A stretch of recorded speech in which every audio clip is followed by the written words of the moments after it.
ఇప్పుడు ఈ జర్నీ ఎంతవరకు కొనసాగిద్దాం అనుకుంటున్నారు? అంటే మ్యారేజ్ అవ్వచ్చు, రేపు ఫ్యూచర్ లో అబ్జెక్షన్స్ రావచ్చు, అప్పుడు ఎలా? ఈ జర్నీ వచ్చేసి నేను ఏవైనా కూడా ఇప్పుడు చెప్పండి ఒక నిమిషం. లైక్ ఇప్పుడు దుబాయ్ వెళ్తారు ఫ్యామిలీ అంతా వదిలిపెట్టేసి, మళ్ళీ ఏదో ఒక రోజు వస్తారు కదా, అంటే 3 నెలలకు 6 నెలలకు. నాకు ఇంకా నేను అడిగిపోయి జాబ్ కూడా చేయట్లేదు, నాకు అనిపిస్తే రావాలనుకుంటే ఎప్పుడంటే అప్పుడు రావచ్చు. సో అట్లా మనకు ఆ కన్వీనియన్స్ ఉంది కాబట్టి, సో దట్ ఇది లైక్ నేను అనుకున్న 6 కంట్రీ ఆల్రెడీ 2 అయిపోయినాయి. ఇప్పుడు 3 థర్డ్ అయిపోతుంది, ఇంకొక 3 కదా ఉన్నది. సో 3 ఇంత తొందరలోనే అయిపోతుంది. అయిపోయిన తర్వాత మళ్ళీ మన నార్మల్ లైఫ్కి వస్తా అని చెప్పిన కదా, అలా రావచ్చు.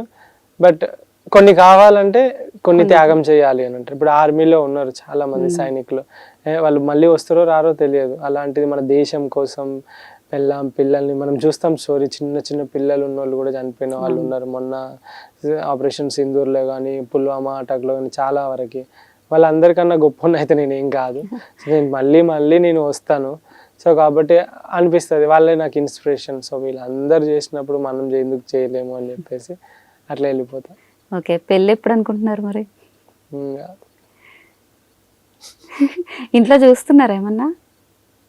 ఇప్పుడు వరకు అయితే లైక్ చూడాలి, బట్ కొంచెం టైం లైక్ చూద్దాం. లైక్ అంటే ఇంట్రెస్ట్ ఉందా పెళ్లి చేసుకోవాలని?